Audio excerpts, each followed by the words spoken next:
नमस्कार, आज म लिएर आएको छु भारतको अरुणाचल प्रदेशको लोककथा ओर्किडको फूल। ओर्किड र ओर्किड जस्तै सुन्दर फूलहरू सम्बन्धी विभिन्न विश्वास र किंवदन्तीहरू जनमानसमा प्रचलित छन्। भनिन्छ एक समयको कुरा हो जब एकजना नेक र इमानदार राजा शासन गर्थे। उनको राज्यमा अग्ला पहाडहरू, बाक्लो जङ्गल, हरियाली बगैँचा, चञ्चल नदीहरू र सुन्दर जनावर पक्षीहरू थिए। राजा आफ्नो प्रजालाई धेरै माया गर्थे, त्यसैले प्रजा पनि खुसी थिए। राज्यमा कुनै अभाव थिएन। राजाको परिवार सानो थियो, एक रानी र एक राजकुमारी। राजाको छोरा थिएन, त्यसैले रानी, मन्त्री, सेनापति र राजगुरुहरूले दोस्रो विवाह गर्न सुझाव दिए, तर राजाले मानेनन्। उनले रानीलाई अत्यन्त माया गर्थे र कुनै हालतमा दोस्रो विवाह गर्न चाहन्नथे। वर्षौं बिते, राजाको जीवन खुसीमै बित्दै थियो। अब राजकुमारी पनि ठुली भइसकेकी थिई। ऊ आफ्नी आमा जस्तै दयालु, कोमल र अनुपम सुन्दरी थिई। उसको सुन्दरताको चर्चा वरपरका राज्यहरूमा फैलिएको थियो। धेरै राजकुमारहरूबाट विवाह प्रस्ताव आउन थालेका थिए, तर राजकुमारी विवाह गर्न इच्छुक थिएनन्, त्यसैले राजाले कुनै प्रस्ताव स्वीकार गरेनन्। राजकुमारीको महल निकै भव्य थियो। महलको पछाडि एउटा हरियाली बगैँचा थियो जहाँ स्वादिष्ट फल लाग्ने रुखहरू थिए। राजकुमारी हरेक बिहान आफ्नी साथीसँग त्यहाँ जान्थिन् र घाम लागेपछि मात्र फर्किन्थिन्। बगैँचामा हिँड्न उनी धेरै रमाउँथिन्। त्यही बगैँचामा एउटा इनार पनि थियो जसको पानी स्वच्छ र स्वादिलो थियो। राजपरिवारले त्यही पानी पिउँथ्यो। हिँड्दा थाकेपछि राजकुमारी इनारको छेउमा बसेर आराम गर्थिन्।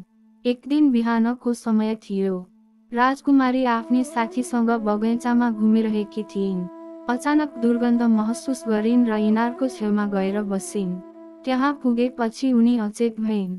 साथीहरू डराइन् र उनलाई महलमा लगे। सेविकाले राजालाई खबर दिइन्। राजा तुरुन्त दरबार छोडेर राजवैद्यसँगै आए। वैद्यले जाँच गरेर भने राजकुमारीलाई दुर्गन्धले असर गरेको हो। साथीहरूले पनि त्यो पुष्टि गरे। राजा अत्यन्त चिन्तित भएर तुरुन्तै सैनिकहरूलाई बगैँचामा पठाए। सैनिकहरूले बगैँचाको हरेक कुनामा खोजी गरेर एक ठाउँमा मरेको मुसा भेटे जसबाट सायद दुर्गन्ध आएको थियो। राजाले आदेश दिए मुसालाई जलाएर गाडियोस्, तर राजकुमारीको होस आउन सकेन।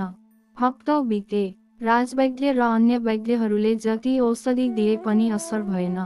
सबैजनाले आशा गुमाए। एक महिना बित्यो। राजकुमारी पहेँली र कमजोर भइन्। अब सबैले मात्र भगवानमाथि भरोसा राखेका थिए। एक दिन महामन्त्रीले सुझाव दिए, राज्यभर खबर पठाइयोस् कि जो राजकुमारीलाई निको बनाउँछ उसलाई आधा राज्य दिइनेछ। राजा सहमत भए।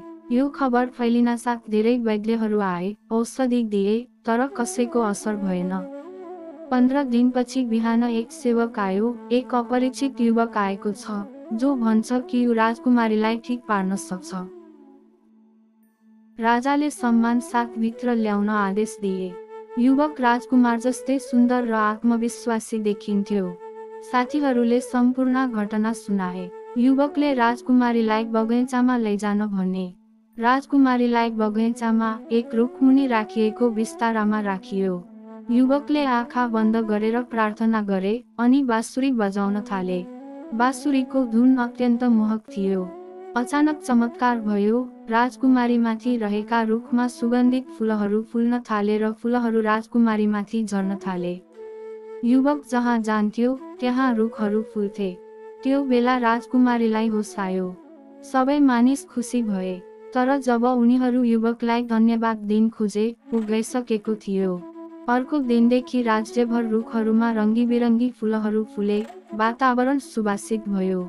मानिन्छ त्यो युवक हरेक वर्ष वसन्त ऋतुमा बाँसुरी बजाउँदै आउँछ र ओर्किड जस्ता सुन्दर फूलहरू फुलाउँछ।